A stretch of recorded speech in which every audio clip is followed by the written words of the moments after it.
হে আমার ইমানদার বান্দারা, শোনো শোনো, খবরদার কখনো কোনো মুমিন বান্দারে ঠাট্টা করো না, অবজ্ঞা করো না, ঠাট্টা করো না।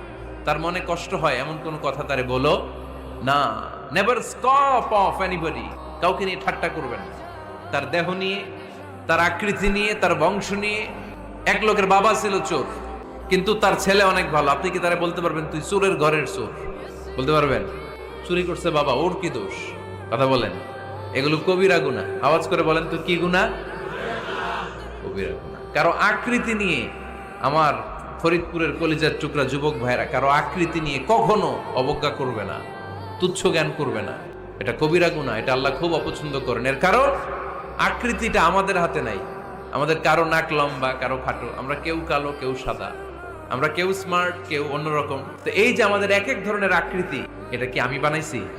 আপনি বানাইছেন? দিছে কে? এই জন্য কারো দেহের গঠন নিয়ে যদি আপনি অবজ্ঞা করেন, এটা প্রক্ষান্তরে আপনি স্রষ্টাকে নিয়ে অবজ্ঞা করবেন। কারো দেহের আকৃতি নিয়ে যদি আপনি তুচ্ছ করেন, তাকে তুচ্ছ করেননি, আমার রবকে আপনি তুচ্ছ করেছেন। চিল্লায় বলেন ঠিক কিনা?